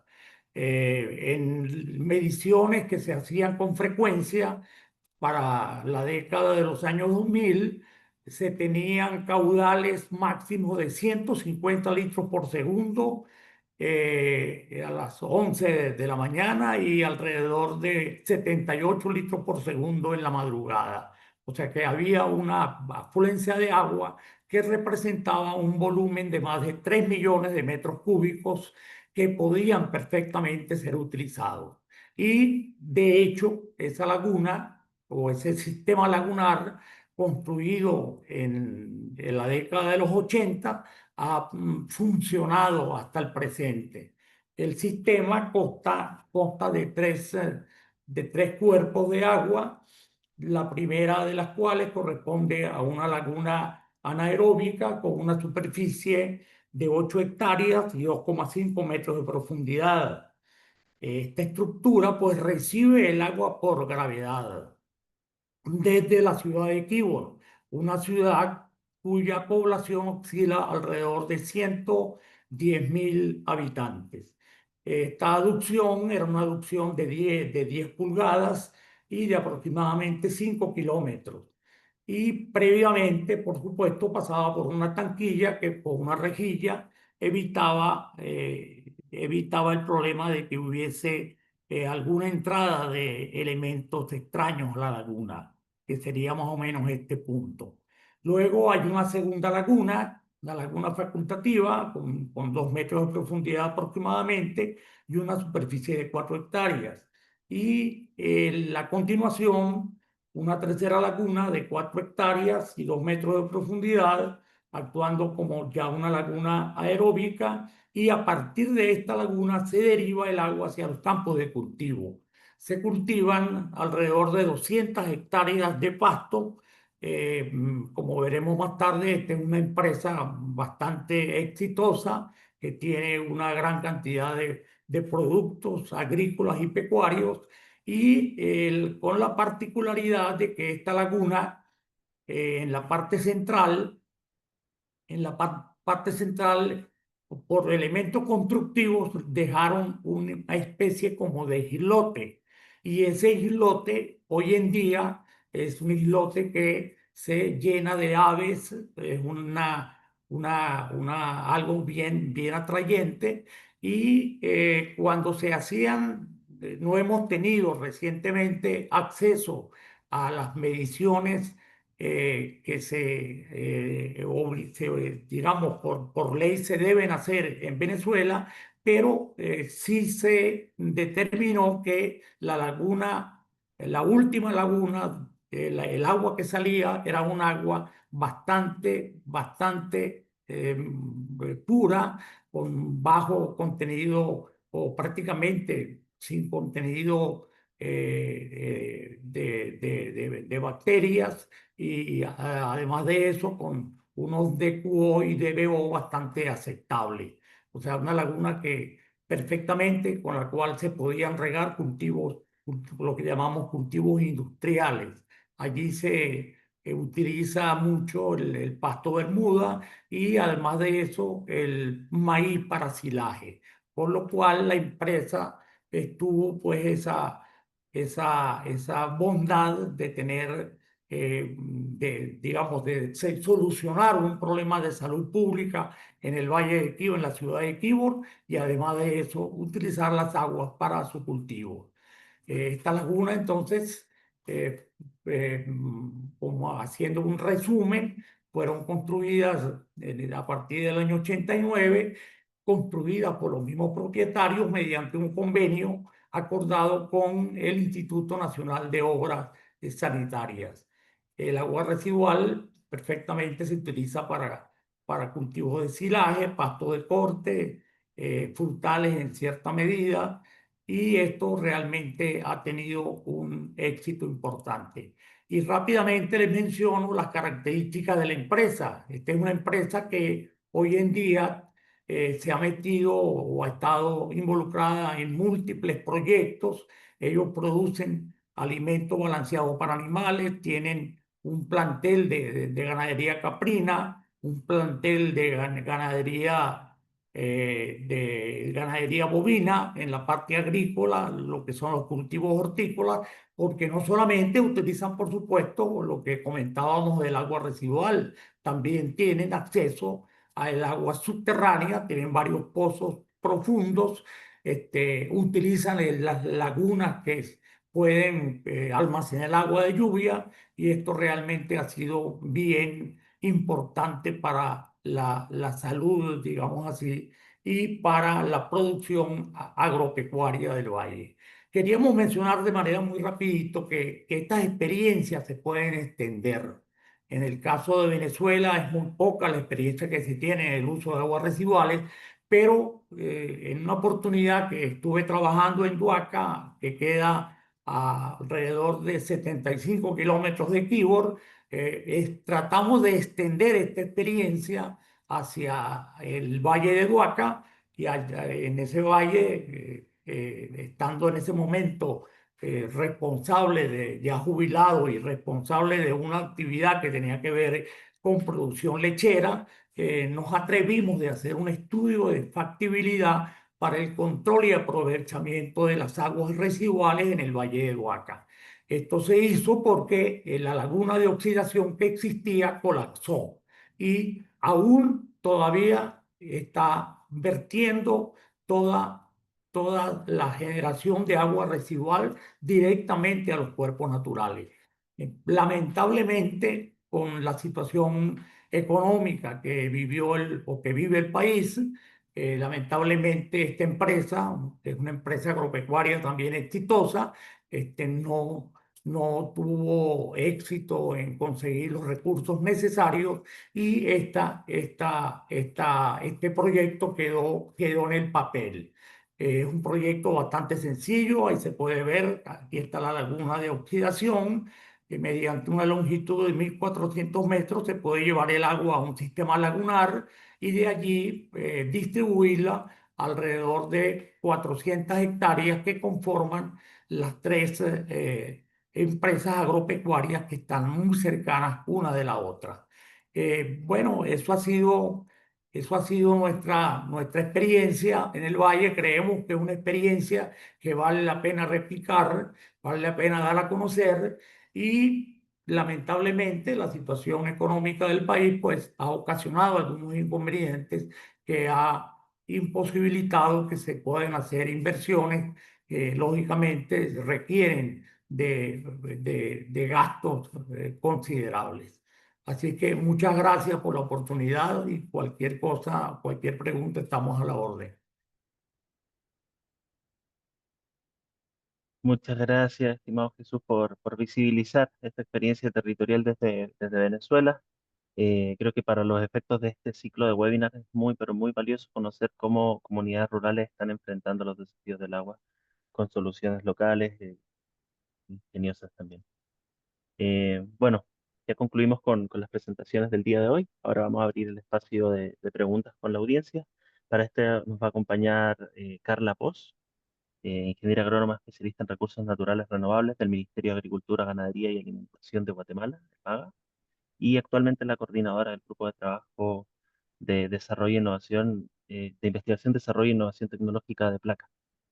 Carla, te cedo la palabra para que moderes las preguntas, por favor. Muchas gracias, Felipe. Gracias por las intervenciones. A continuación daremos paso a la ronda de preguntas. Y pues quisiera iniciar con una pregunta por parte del Grupo de Trabajo Temático de Investigación, Desarrollo e Innovación Tecnológica, GTT4. Y esta es para todos los expositores en general. Bueno, pues sabemos que para el reuso de aguas residuales funcione a mayor escala en nuestros países se necesitan ciertas condiciones que lo hagan posible, como leyes, capacidades técnicas, financiamiento, aceptación social. Entonces, desde su experiencia, ¿qué aspectos clave creen que deben fortalecerse para que esta práctica pueda escalar y aplicarse en más contextos agrícolas de la región? Gracias.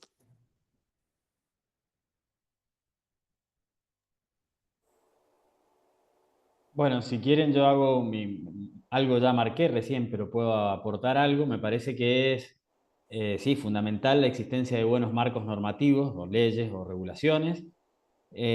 Para la parte de la aceptación a nivel social, me parece que es muy importante que los organismos de investigación participen activamente. Me refiero a casas de estudio, universidades, facultades, organismos de ciencia y técnica.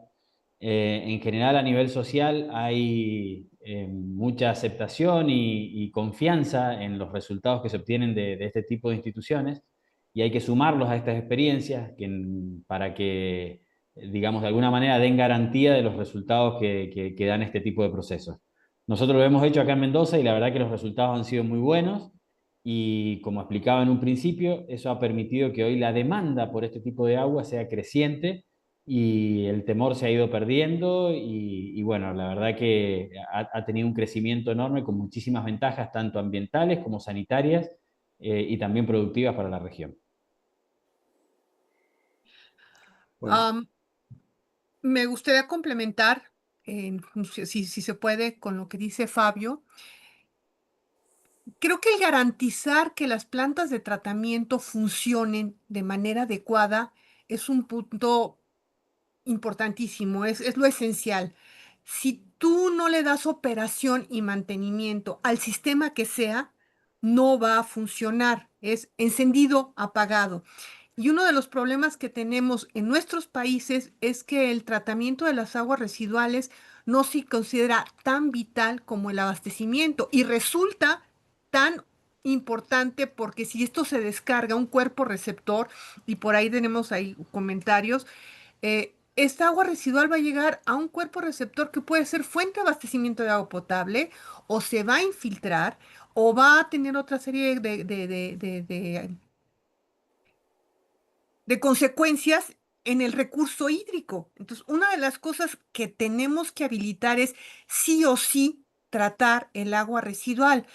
¿Cómo? Hay muchísimas maneras. Se hablaban de los sistemas basados en la naturaleza. Y lo más interesante es que ahorita están de moda con ese nombre, pero las lagunas de estabilización fueron de los primeros sistemas de tratamiento. Sí, y tenemos no solo los humedales, es una adaptación de los humedales naturales que se han dado cuenta que funcionan como sistemas depuradores, pero aún los mismos lodos activados, que es un sistema mecanizado que consume energía, es un sistema que trata de replicar en un contenedor pequeñito lo que sucede en un río, que es airearlo, moverlo, generar la degradación del agua residual para generar un agua de mejor calidad. Es cierto de que hay contaminantes no biodegradables, pero eso también es culpa de nuestra población, de nosotros mismos, de qué estamos tirando, qué nos permitimos tirar, cómo no segregamos los drenajes. Entonces, básicamente, ¿cómo podemos habilitar eso generando confianzas, condiciones habilitadas, generanza confianzas en el producto que se está generando? Pero también tengamos en cuenta que con la proporción 70-20-10, en donde el 70% del agua residual, perdón, del agua que se consume, lo consume la agricultura, aunque tratáramos toda el agua residual que se genera en las poblaciones, no alcanza para la agricultura. Y también hay que pensar que hay condiciones muy cuidadas de la misma agricultura, pero en otras ocasiones la agricultura también se vuelve un factor de contaminación difusa que afecta a nuestros cuerpos receptores. Entonces es todo un factor. Entonces, educación, fortalecerse, el agua se usa sí o sí, con o sin tratamiento. Creo que lo que tenemos que impulsar es un reuso seguro del agua residual para nuestra gente, para los agricultores y para el recurso que finalmente nos lo vamos a tomar o nos lo vamos a comer. ¿Me quedo en esto? Bueno, yo nada, comparto las palabras de Fabio y de Gabriela. Sí creo que es fundamental esto, trabajar en la confianza de la sociedad en el reuso, ¿no? Porque hay mucha reticencia, mucha barrera, y en parte lograr la participación de las comunidades en esto, lograr esto que dice Gabriela, para mí es fundamental. Las plantas tienen que funcionar, las plantas depuradoras muchas veces tienen falencias por falta de mantenimiento, por falta de operación, porque los operadores capaz no están entrenados para usar la planta que tienen en sus manos, ¿no? Entonces es fundamental capacitar y luego comunicar a la población, bueno, esto se está haciendo bien, así, así, así. Pero para eso hay que hacerlo bien, ¿no? Entonces, generar confianza es un camino largo, y creo que es lo fundamental. Y después lo demás va acompañando. Obviamente la normativa fundamental es muy importante, pero si no hay confianza es muy difícil también impulsar que haya normativa, ¿no? Porque quienes tienen que hacer las normas no van a estar tan, digamos, tan empujados a hacerlo porque justamente hay una resistencia del otro lado. Así que nada, yo me quedo con la palabra esta, generar confianza en el sistema y para eso es necesario operarlo bien.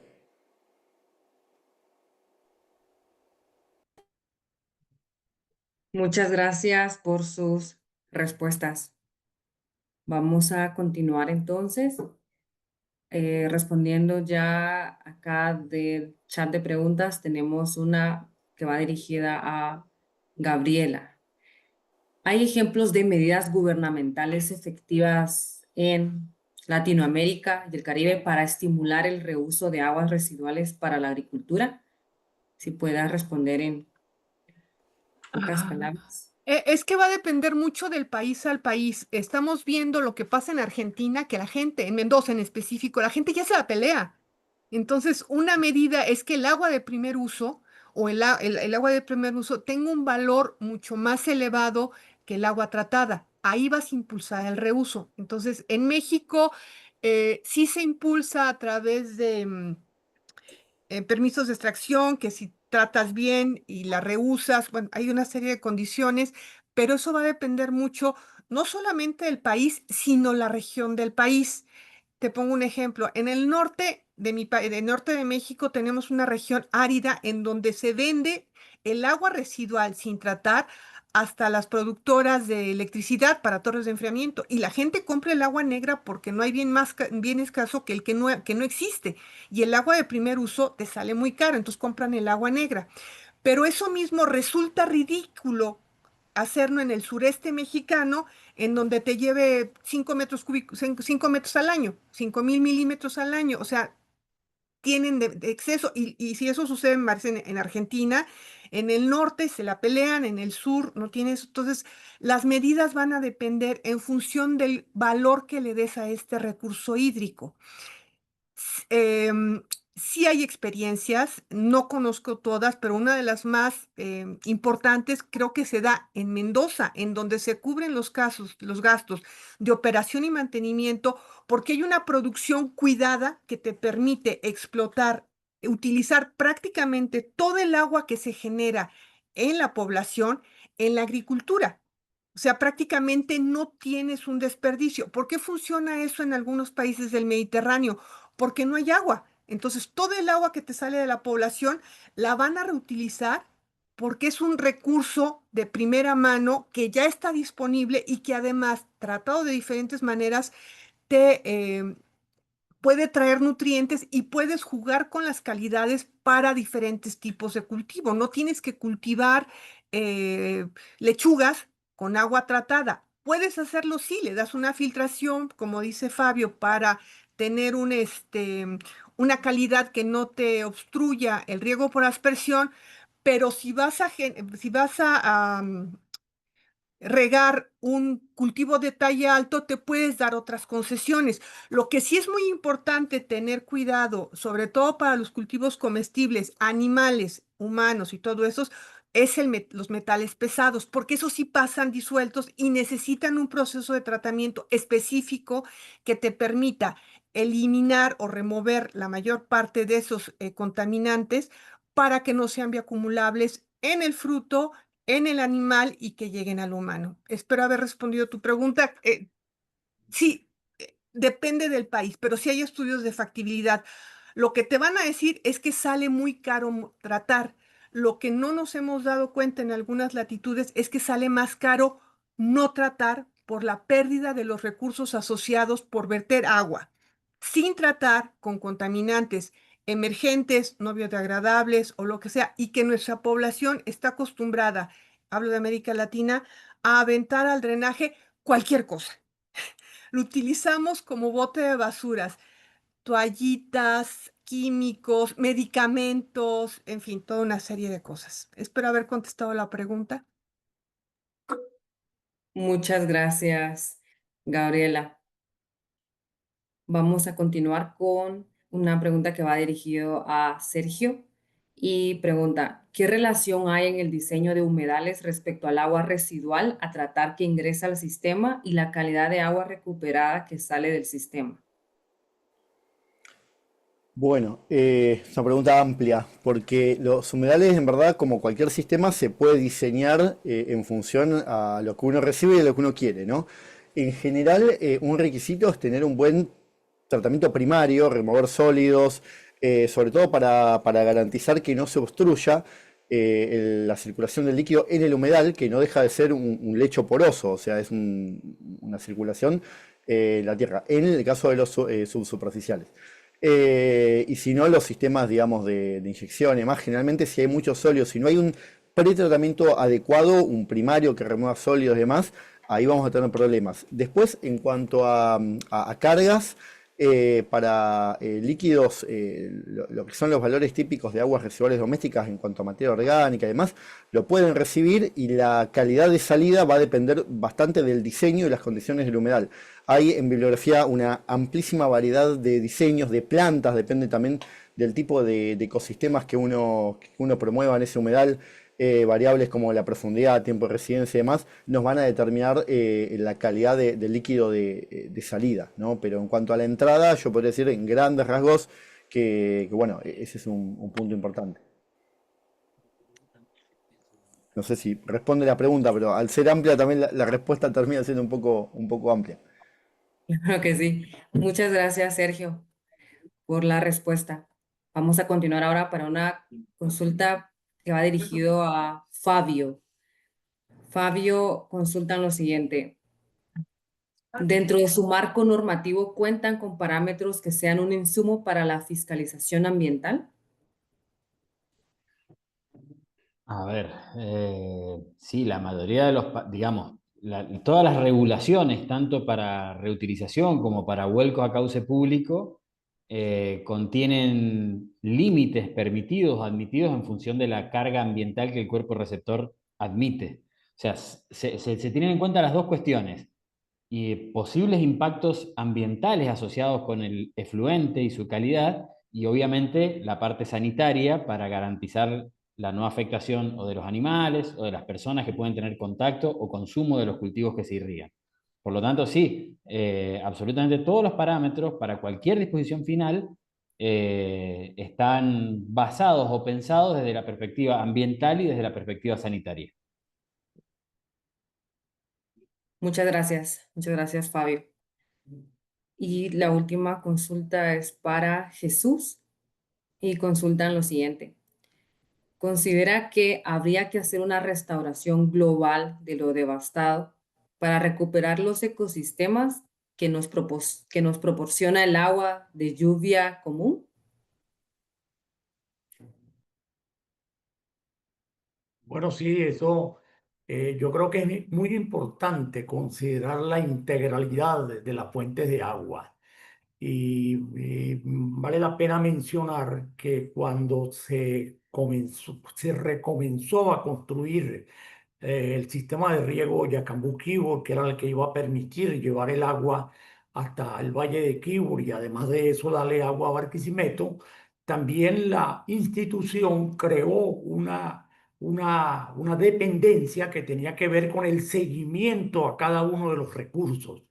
En aquella oportunidad, estamos hablando de los años 90, tal vez hasta el año 2008, 2009, se hacía un seguimiento a las fuentes de agua, especialmente las fuentes de agua residuales.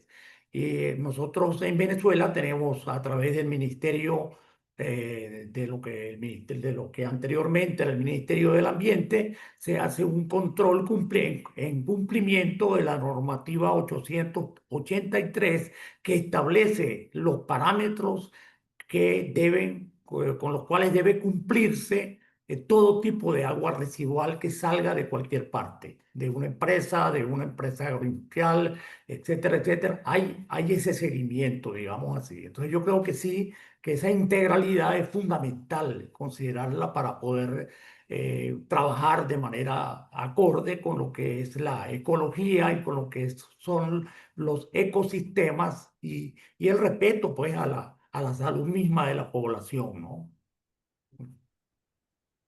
Muchísimas gracias, Jesús, por su respuesta. Bueno, y con esto agradecemos a todas y todos por sus preguntas y a los panelistas por sus respuestas tan valiosas y enriquecedoras. Con esto finalizamos la sección de preguntas y respuestas. Gracias por su participación activa y Felipe, te devuelvo la palabra para continuar con el cierre de este espacio. Gracias. Bueno, muchas gracias, Carla. También a los colegas que han estado respondiendo en el chat por el esfuerzo y por la paciencia también. Siempre quedamos con poco tiempo para responder preguntas tan interesantes y que van surgiendo en las presentaciones, pero bueno, eh, podríamos continuar quizás por el intercambio mediante correo electrónico. Invito a nuestros expositores, si gustan, a compartir en el chat sus correos.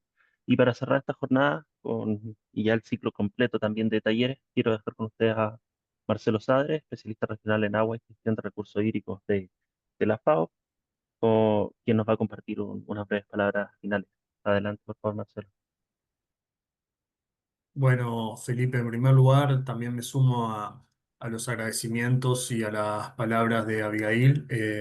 Para nosotros, como FAO, como agencia dedicada a la seguridad alimentaria y nutricional, pero también en función de que de que existe una mejor producción en cuidado del ambiente, poder dedicar 4 sesiones a la temática del uso eficiente y la gestión integral de los recursos hídricos es muy importante. Tuvimos, yo creo que 4 sesiones bien interesantes. Por aquí han pasado 3 expositores principales y creo que corresponde en primer lugar el agradecimiento a cada uno de ellos. La temática que hemos considerado ha sido muy amplia, muy amplia, y el tiempo ha sido escaso. Quiero decir que obviamente en cada uno de estos temas se puede seguir conversando y simplemente lo que se buscó acá es abrir ese abanico y como me gusta decir, levantar la punta de un velo. Obviamente no vamos a dar acá todas las respuestas ni toda la información, no alcanzaríamos a hacerlo. En particular el tema de reuso que lo estamos dedicando al cierre, yo creo que es un tema emergente porque como bien nos mostraba Gabriela, en aquellas regiones donde ya existen ciertas condiciones de escasez, de estrés hídrico, lo que a su vez se va a agravar en el contexto del cambio climático, el reuso pasa a ser una alternativa muy válida. Y también, como decía Sergio en su exposición, nosotros como agencia hemos visto la necesidad de unir, de generar un puente entre esos dos mundos, por así decirlo, los sistemas de tratamiento de aguas residuales en un contexto donde nuestra región tiene muchas deficiencias y aún en los sistemas de saneamiento, pero genera ese puente entre quien efectúa el tratamiento y el regante, entendiendo también que los proyectos deben dimensionarse de una manera adecuada. Por eso es que lo dejamos para esta última sesión dentro de los temas que queríamos tratar. Simplemente para el cierre, me gustaría retomar y me voy a tomar un minuto, eh, pero quiero volver a la primera sesión. En la primera sesión, donde recordamos que trabajamos sobre el concepto de gestión integrada de recursos hídricos y mi colega Claudio también nos orientaba hacia una visión sistémica de cómo abordar esta problemática del uso del agua en la agricultura para una provisión de alimentos, que en nuestra región es sumamente relevante para asegurar condiciones de seguridad alimentaria, pero también por el rol que tenemos en el comercio internacional de los alimentos. Y desde la perspectiva de ese enfoque sistémico, con Claudio hemos consolidado una estrategia que la hemos denominado gestión integrada de recursos hídricos para la agricultura resiliente y sostenible. Y quería compartir con ustedes, porque esto es novedoso para nosotros. Desde esa perspectiva hemos desarrollado 5 puntos de intervención que para nosotros son claves, le llamamos puntos de intervención o palancas, y 5 aceleradores, lo que nosotros le llamamos 5x5, porque somos ingenieros y nos gusta poner en matrices todas estas cosas. Pero los 5 puntos que a veces quizás perdemos de vista, que creemos que son bien interesantes, es, en primer lugar, las condiciones de acceso a los recursos de la tierra y el agua, cómo mejorar esto en virtud de que los pequeños productores, las poblaciones más vulnerables puedan acceder a recursos de manera precisa. El segundo punto es la eficiencia en el uso del agua y es mucho de lo que vimos en estas sesiones, desde la perspectiva del riego, desde la perspectiva del reuso. El tercer punto son las buenas prácticas agrícolas, y acá lo abrimos en dos, ¿no? Para una producción que es para incrementar la productividad, pero de manera sostenible, pero y al mismo tiempo teniendo en cuenta prácticas agrícolas que nos permiten revertir procesos de degradación de los ecosistemas. Entendiendo la agricultura, eso que veíamos en esa primera sesión, no solo como un usuario del agua, sino como aquella actividad que también nos puede dar respuestas para mejorar la gestión del agua a través del manejo del paisaje productivo. Luego, gestionar de manera adecuada los riesgos por el cambio climático y cómo estos riesgos se ponen de manifiesto sobre la base de los recursos naturales, que en definitiva es lo que nos permite producir los alimentos. Y el último punto es el manejo coordinado de la tierra y el agua. Creemos que estas 5 palancas y 5 aceleradores, que son los que ya conocemos, la gobernanza, la información y los datos, que también hemos trabajado en estas sesiones, en la segunda particularmente, el desarrollo de capacidades, que tiene que ver justamente con esta actividad, el financiamiento, que quizás nos quedó un poquito por fuera, pero algo hemos conversado, y la innovación, y vaya si para esto el grupo 4 de la CODIA también es importante. Creemos que esta matriz de 5x5 es la que nos permite esta integralidad, y que la gestión integrada de los recursos hídricos se haga a cuerpo en la agricultura resiliente y sostenible. Con eso me despido y muchas gracias. Cerramos con 150 participantes. Estamos muy contentos con la participación. Así es. Muchas gracias, Marcelo. Como siempre, muy claro con el mensaje y la síntesis que nos ofreciste. Gracias especiales de nuevo a Gabriela, a Sergio, a Fabio y a don Jesús por sus excelentes exposiciones de hoy. Ahora sí, en nombre de toda la Secretaría de Placas, queremos darle gracias nuevamente por habernos acompañado durante estas 4 sesiones del ciclo. Ha sido muy provechoso e inspirador ver cómo tantas personas, ¿cierto?, de distintos países, instituciones y trayectorias distintas se conectaron, compartieron saberes y contribuyeron con sus preguntas también. Agradecemos a cada una de las 10 personas finalmente que fueron expositores de este ciclo de webinar. Me gustaría de verdad leerlos a cada uno. Veo que varios también están conectados y que generosamente estuvieron compartiendo su conocimiento. Y también, por supuesto, los equipos que trabajan detrás de escena para hacer posible esta jornada. Les recordamos, bueno, que todos los materiales del ciclo están disponibles en nuestro sitio web. Acabo de ver que colocaron el enlace en el chat y que seguiremos adelante con nuestra actividad abriendo más espacios de intercambio técnico a nivel regional. Nos encontramos muy pronto en las próximas iniciativas de Placa y gracias por conectarse estos días. Un fuerte abrazo a todos y a todas y que tengan una excelente jornada.